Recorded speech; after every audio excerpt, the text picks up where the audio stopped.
Il 2026 ha superato il 2022 in termini di estrema siccità e temperature estremamente elevate.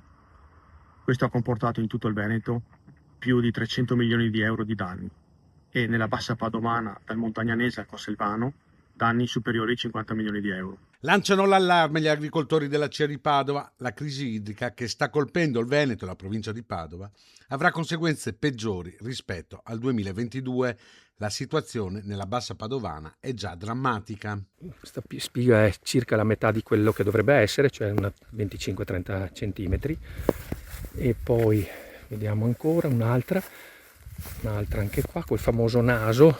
E questa è la situazione dei nostri terreni nella bassa padovana, dove da 2 mesi praticamente non piove. Sono venuti circa 30 mm di pioggia nell'inizio del mese di luglio e quindi, come si nota, la soia, soprattutto nel terreno sabbioso, è persa, diciamo, al 100%. Poi invece in altre aree un po' meno sabbiose qualcosa si raccoglie.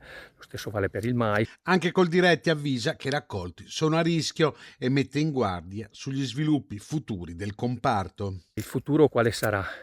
Sicuramente quello di privilegiare semine autunnali, quindi grano tenero, grano duro, orzo, il colza e anche un po' il girasole, ma soffre tantissimo come l'erba medica. Abbiamo visto anche dell'erba medica che soffre, che di solito una pianta perennante non soffre la siccità, ma anche in questo caso soffre tantissimo. Senza acqua nel periodo e tanta acqua nel periodo estivo, purtroppo l'agricoltura in queste zone non si potrà più fare. Per Confagricoltura la richiesta a governo e regione è di individuare dove creare accumuli d'acqua.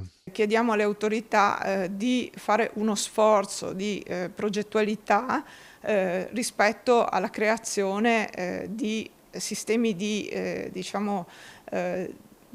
contenimento dell'acqua quando abbiamo queste grosse precipitazioni che ormai caratterizzano il nostro clima, per far fronte poi ai momenti di carenza come è avvenuto quest'estate.